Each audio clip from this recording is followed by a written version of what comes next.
Zor məğlubiyet. Avtori Zbigniew Brzezinski. 20. əsrdəki komünizmның güllenişi və halakiti. 5. qism sesiqnamı pürketken komünizm əməliyyəti. Komünizm Sovet İttifaqıda lınşıb qaldı. Şərqi Avropada inkar qılındı. Cungoda bağan sırı sodalaşdırıldı. Bütün dünyada sesiqnamı pürketken ideologiya болып qaldı. Partiya əzası bolğan təqdirdimi marksizm, leninizmның əməliyyətini yeni nəzriyəsi bilən hərəkətinin birdəklikini, cəmiyyətni özgərtadigan umumyüzlük, önümlük bolğan körsətküç qılmadı. Nəticədə dünyada komünizmның tərəqqiyat istiqbaliğuvalışıb getdi. Hazır dünyanın hər qaysı caylarda Sovet İttifaqı əndisindəki komünizm bilən bir izdə turub, alğı basmaslıq birləşdirib qarılıdı. Bu xil qaraş Şərqi Avropa, Ғərbi Avropa, Yirak Şərq, Şərqi Cənubi Asiya həmdə Şimali Amerikada hökmran orununu egilaydı. Latin Amerika və Afrika qitəsidəki cəmaət fikirgimi təsir göstərishə başladı. Atalmış yenidən güllənən, sanoatləşkən dövlətlərni öz içigə alğan dünyanın bir qədər tərəqqi qılğan rayonlarda heç kim komünizmni özünün kəlgüsü tərəqqiyat planı bilən münasibətlik deyə qarmaydı. Tərəqqi qılıbatqan dövlətlərdə Sovet İttifaqı əndisini doğurğan dövlətlərinin təqdiri Sovet İttifaqının tərəqqiyat əndisinin nuqsanlarını aniq göstərib bədi. Gerçi Cungo'nun usulida yaxshilanish bolğan bolsa-mı, kommunizm allaqachon məğlub bolğanlıq көз qarşını özgərtəlmədi. Çünki ən yaqında Cungo'nun iqtisodda muvaffaqiyat qazanışidagi sabab asosliqi Cungo o'tmishdagi kommunizm əməliyyətidən nihoyatda aniqla yiroqlashdi. Dünyadagi bu xil yangi bir qarash davrning o'zgarganligiga vakillik qildi. Dünya kommunizmga ofat xarakterlik siyosiy ta'sir paydo qildi. Bugungi kunda kommunizm asosliqi huquq manfaati tortib ilingan yoki milliy ezilishga uchrab, umidsizlangan kishilarga nisbatan jalb qilish kuchi bor. Ular kommunizmdan hokimiyatni tortib ilishning udul yo'lini ko'rib yetdi. Namratliq, qaloqliq va milliy dushmanlik kommunizmning chaqiriq kuchiga eng munbat tuproq hozirladi. Ammo kommunistik partiya huquqni qo'lga olsalar, bir izda to'xtab qilish va isrofchilikdan derak berdi. Bu xil ko'z qarash texi 20 yil ilgirki ustun ko'z qarash bilan qat'iy o'xshamaydi. Bu xil o'zgarish shaxs bilan jamiyat va davlatning muvofiq munosabatidan iborat hal qilg'uch muhim masalaning siyosiy pozitsiyasidagi g'oyat zo'r o'zgarishni o'z ichiga oladi. Shunga tüp negizdən aytganda dünya qarashdagi bu xil o'zgarish siyosiy uslub va iqtisoddagi o'zgarish bo'lib qolmasdan yana asosiy falsafa va dunyo qarashning o'zgarishidir. Bu tarixiy ahamiyatga ega. 1988-yili 4-ayning o'ttirida Pragada ichilgan yig'in kishilarning diqqatini tortolmadi. Bu hozirgi zamon kommunizm ideologiyasining muhim o'rnining tuvallayotganligini, siyosiy qizg'inlikning chekinayotganligini cho'nqur ifodalab berdi. Dunyoning har qaysi joylaridan kelgan 93 kommunistik partiya va kommunistik partiyaga moyillarning vakillari bir yerga yig'ilib, Sovet İttifaqının boshchiligida nashr qilinadigan birdan-bir xalqaro kommunizm harakatining jurnali Dünya marksizm obzorlarining nashr qilinganligining 30 yilligini xotirladi. Marksizm nazariyasining hozirgi ahvoli to'g'risida o'rtaq fikr almashtirdi. Bu qitimqi yig'inning kishilarning qilchimi diqqatini tortolmaslikdek haqiqat simvollik ahamiyatga ega. Necha yillar ilgari bundaq yig'in dunyo axborot vositalarining kuchli diqqatini tortadi. Lekin bu qitimqi yig'inga g'arbdagi axborot vositalari azroqmi parvo qilmadi. Kommunistik partiyaning axborot vositalarimi nayt qisqa, əpləb-səpləbla xəbər qilib qoydu. Dünya marksizm obzorları bolsa, kommunistik internatsional baş ştabi Moskvaga qurulğılı təxminən 25 yıl bolğanның gülləngan vaqtidan qalğan birdən-bir нәрсе. Yoki Stalin Sharqiy Yevropada yenidan hokimiyat yurgizayotgan kommunistik partiyalarning xizmatini nazorat qilish uchun ta'sis qilgan urushdan keyin kommunistik internatsionalning kommunistik partiyasi va ishchilar partiyasining axborot organining o'rniga ishiltish uchun qoldirilgan birdan-bir narsa. Lekin bu miros Moskva uchun alohida muhim. Chunki o'zgarayotgan davrda nazariya maydonini moslashtiradigan ham o'rtaq nazariyani zamonaviylashtiradigan rasmiy bir qurol. Sovet ittifoqi bu nuqtani o'ylashib, Anatoliy Dobreyning boshchiligidagi vakillar o'migini yig'inga avatdi. U ayni chaqda Sovet Kompartiyasi Markaziy komitetining bir sekretari ham Gorbachevning muhim diplomatiya siyosiy maslahatchisi edi. Sovet ittifoqi kontrolligidagi Sharqiy Yevropa davlatlaridan kelgan vakillarmi o'xshashla yuqori darajalik amaldorlar edi. Lekin bu yig'inning o'zila bir zo'r mag'lubiyat edi. Nazariya masalasi to'g'risidagi munozara ozroqmi qizg'in bo'lmadi. Tushkun asosiy jihatdan shakl uchunli elib berildi. Dobreyning so'z qilgan vaqtning ko'p qismi Gorbachevning yangi diplomatiya siyosatini tashviq qilish bo'ldi. Nazariya masalasida uning asosli to'kpisi bo'lsa, kommunistik partiya hokimiyatining asosi bo'lgan proletariat sinfining pat arda yo'qildiganligidan bishorat berish bo'ldi. 1988 yılı 4 ayının 15 günü Praga televiziya stansiyasi Dobreyning sözünü naql keltirib, bir meydan yeni texniki inqilobi allaqachon boshlandi. Bizden kompüter va mashina odam texnikasini egilishimizni talab qiladi. Mayli biz xohlayli yoki xohlamayli, mayli biz ehtiyojli bo'layli yoki bo'lmayli. Biz ishchilar sinfini qaytadan qurib chiqishimiz kerak dedi. Dobreyning atalmış proletariat siyosiy partiyasi nimadan derak beradi? Buni aniq so'zlamadi. Lekin u bu qitimqi texnika inqilobining bir ma'nosini haqiqatan yanama ilgirlab jazmlashtirib, barliq insoniyatning manfaati sinfiy manfaatdan ustun turadiganligiga yig'inchaqladi. U bu hükümdən xulos chiqarib, bütün dünyanın tinchlig'i, hatto sotsialistik inqilobdanmi yuqori qimmatga ega.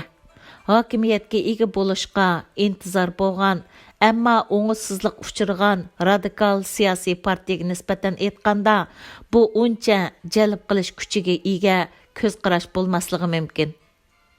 Dobreyning Sovet ittifoqi va Amerika munosabatini chiqish qilib turib, tinchlikqa aniqlama berdi. Shunga u garchi yangi texnika inqilobini o'ttirib qo'ygan bo'lsa-mu, uning so'zining muhim nuqtasi kishilarga tonish bo'lgan, ya'ni inqilobning musofisi Sovet ittifoqining manfaatiga bo'ysunishi kerak degan koni qilibdi edi. Ehtimal yig'inga qatnashmagan partiya bu qitimqi yig'in aks ettirgan masalani texmi tushundirib bera olishi mumkin. Jungo Kompartiyasi ko'p yillardan buyanqiga o'xshashla bu qitimqi yig'inga parvo qilmadi.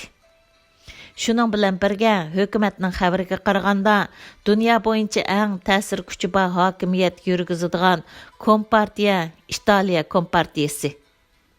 Dünya marksizm obzorlari muharririga xat yozib, Italiya Kompartiyasining bu jurnal bilan aloqasini uzishni qaror qilganligini uqtirgan.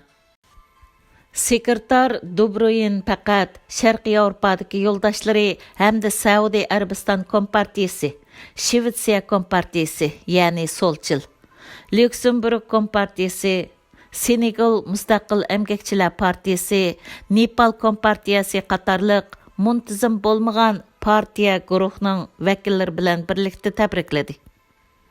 Sovet İttifaqı vakillarımı bu qitimqi yig'in kommunizm nazariyasi bilan amaliyatining birligi butun dunyoda texmo yomon bosqichga qadam qo'yganligini ko'rsatib berganligini his qilgan bo'lishi mumkin. Kommunizm nazariyasi yimirilmoqda. Kommunizm amaliyati keng turda mag'lub bo'ldi deb qaraldi. Şoňa bu qitimqi yig'in maqsadsiz holda Sovet İttifaqının har qaysi davlat kommunistik partiyalarının intizamini boshqarishning dunyo miqyosida önümini yo'qotganligining simvoli bo'lib qoldi. Buningdan kishilar nazariya birdakligi hodisining yo'qolganligini, kommunizmning chaqiriq kuchining texmi keng doirada chekinganligini, oqibatda kommunizm harakatining siyasi hayotlik kuchi ro'shan ojizlashganligini aniq ko'rib oldi. Bularning hammasi kommunizmning mo'yin bir dunyoviy hodisa bo'lish sifati bilan yo'qolish girdoviga berib qolganligidan bishorat berdi. 17 bab İnqilabiy komunistik İnternatsiyonalдин yilliq yig'inغىچە. 1 qism. 20 asrning 80-yillarga kelganda İnqilabiy komunistik internatsional allaqachon yiroqdagi aslamaga aylandi. Hozir har yili 11 oydagi bolsheviklar inqilobiy xotir kunida yashangan yoki ko'p bo'lganda o'ttir yoshdagi kommunistik partiya amaldorlari va yesdoshlik qilg'uvchilar Moskvaga yig'iladi. Kommunistik internatsionalga bo'lgan aslimi bilan har yili bir qatim o'tkaziladigan bu yig'in ro'shan selishtirma hosil qildi. 1919 yılı 3. ayda taxminan bolşeviklar hakimiyetini qo'lga elib, bir yildan keyin Moskva Kommunistik Internatsionalning birinchi qatimliq yig'ini chaqirildi. Shu vaqtda garchi ichki urush o'ti Rossiyada yanada kuyayotgan bo'lsa-mu, lekin yig'inda inqilobga bo'lgan qizg'inlik to'lib tashqan edi. Yig'inga qatnashuvchilar bo'lsa, haqiqiy inqilobchilar bo'lib, urush va turmaning tovlishini boshdan kechirgan. Ularning kayfiyati umidvor edi. O'rta Yevropada bo'libmi jangda mag'lub bo'lgan jangovarlikni yo'qotgan ilg'or sanoat davlati Germaniyada parakandichilik taraqqiy qilib, pishib yetilib, sapig'idan ajraydigan tarixiy bosqichga kelib qoldi. Buning bilan kommunizmning tarixga bo'lgan diagnozi bilan intayin mos keladi. Dünya inqilobi pat arda partlaydigandek turadi. Shunda qilib Kommunistik Internatsional degan bu yangi tashkilot vaziyatga moslashib qurildi ham ishga kirishdi. Bu tashkilotning vazifasi dunyo inqilobini ittifoqlashtirish va rahbarlik qilish edi. 1920 yil yozda Kommunistik Internatsional 2 qatimliq yig'inini ochgan vaqtda kütülme qimmati texim yuqori ko'tarildi. Davlat ishirki jangda urush g'albisini asosiy jihatdan qo'lga keltirgan Sovet Qizil armiyasi Varshavaning bosog'isiga kelib qoldi. Yevropaning yuragiga tutishadigan yo'l ochilgandek qiladi. Shuning bilan bir vaqtda degidak Sovet ittifoqining Bakuda bir qatimliq Sharq millatchilari yig'ini ichib, mustamlikachilikka qarshi inqilobiy urushning ko'lamini kengaytirish orqali parchalanayotgan kapitalizm va mustamlikachilik dunyosiga ikki tarafdan hujum qildi. Terotskiy va Zbigniew o'xshash quruq gap setishga usta bolshevik rahbarlarining hissiyatga boy nutqi yig'inning kayfiyatini kontrol qildi. Ularning qoyil qilarliq so'zlari kishilarga kommunizmning butun dunyoda g'alaba qilishidan saqlanqili bo'lmayli qolmasdan balki uzunga qolmaganligini texmi his qildirdi. Bolsheviklarning inqilobiy umidvorlik kayfiyati nayt ro'shan edi. Kommunistik Internatsional nashr qilingan jurnallarning birinchi sonida Zbigniew oldin faraz qilib, bir yildan keyin Yevropa kommunizmni qo'lga keltirish uchun elib borgan ko'rishini unutib qoladi, chunki butun Yevropada kommunizm yo'lga qo'yiladi dedi. Ikkinchi qatimliq yig'inning ochilish marosimida u o'zining umidvor kayfiyatiga ozroq chek qo'ydi. u balkim bizning kallimiz qizib ketgan bo'lishi mumkin. Butun Yevropani bir Sovet Cumhuriyetiga aylantirishga 1 yil emas, balki 2 yoki 3 yil ketishi mumkin dedi. Tertovskiy yig'inda kommunistik internatsional xitobnomasini o'qigan chaqda o'xshamagan davlatlarda bu kurash o'xshash bo'lmagan bosqichlarni boshdan kechirmoqda, ammo bu eng oxirgi kurash umumyuzlik qarshi turg'ili bo'lmaydigan kurash o'zliksiz kengaydi, taraqqiy qildi, zo'raydi va saplashidi. Barliq koni narsalarni supurib tashlaydi. Dünya proletariatlari hukmronlik huquqini qo'lga olg'ichi davomlashidi dedi. Hatto Leninmo bu tantanaga jo'r bo'ldi. O Fransiyadan kelgan bir qism ziyoratchilarga shundoq Sovet Qizil armiyasi allaqachon Varshavaga yetib bordi. Uzunga qolmay Germaniyami bizning bo'ladi.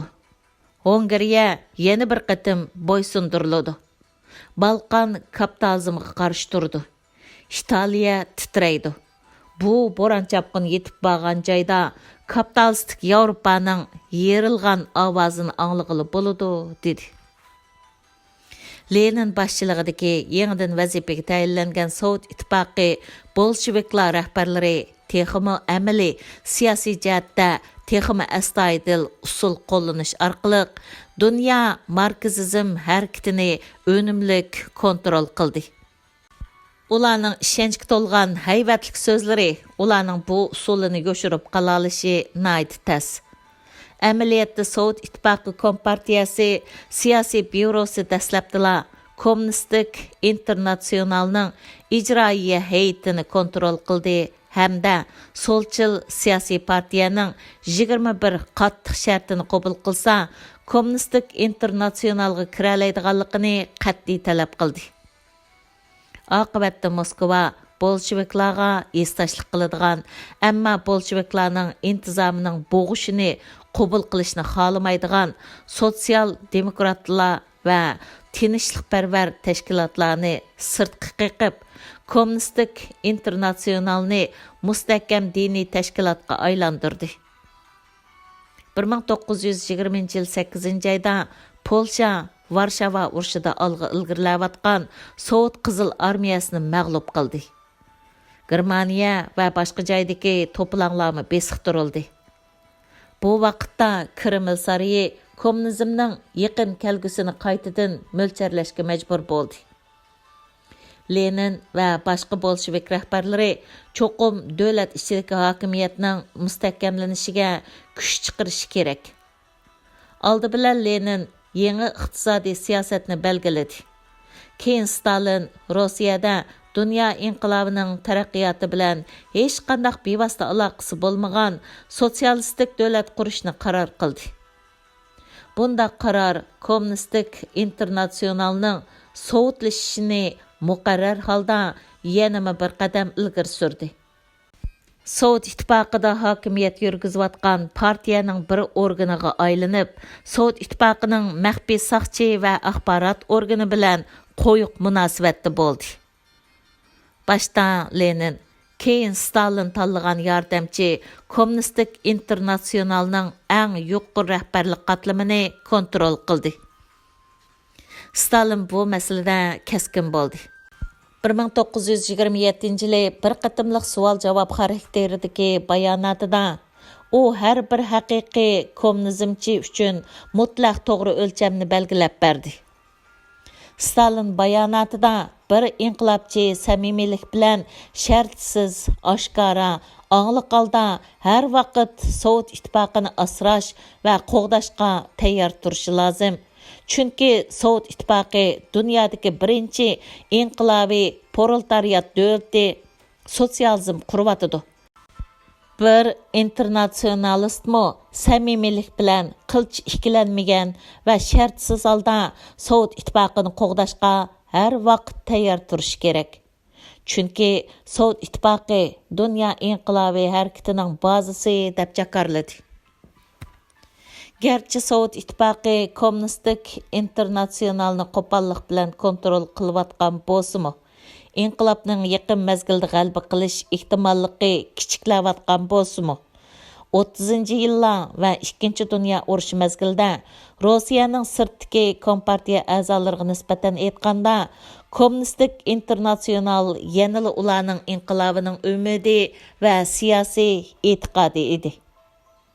Stalin davrida afsonaviy tus olgan Bolgariyalik inqilobchi Georgiy Dimitrov va Sovet ittifoqilik sapdishi Dmitriy Manolovskiyning rahbarligida kommunistik internatsional yangi rahbariy kadrlarni tarbiyalaydigan maktabga aylanib, talto'kis holda Stalinizm iqtisodi bo'yicha mashqlandirdi. Mustaqil o'y fikrga ega nurg'un chet ellik kompartiya a'zolari 30-yillardagi cho'ng tozlashda Stalin tarafidan o'ldirildi. Stalinizm mordlari ularning vazifasini ustiga oldi. Shundaq qilib, kommunistik internatsional 1945-yildan keyin Stalin Sharqiy va O'rta Yevropada yo'lab turg'izgan kompartiya rahbarlarining bosh shtabi va tarbiyalanadigan maktab bo'lib qoldi. Ba'zi rahbarlar urush mezgilida Stalinning ko'rsatmasiga asosan Sharqiy Yevropa bo'shlig'idan parashyut bilan sakragan. Yana ba'zilari qadam-qadam g'alaba qilayotgan Sovet qizil armiyasi qayerga borsa, shu yerga borgan edi. Davomi bor.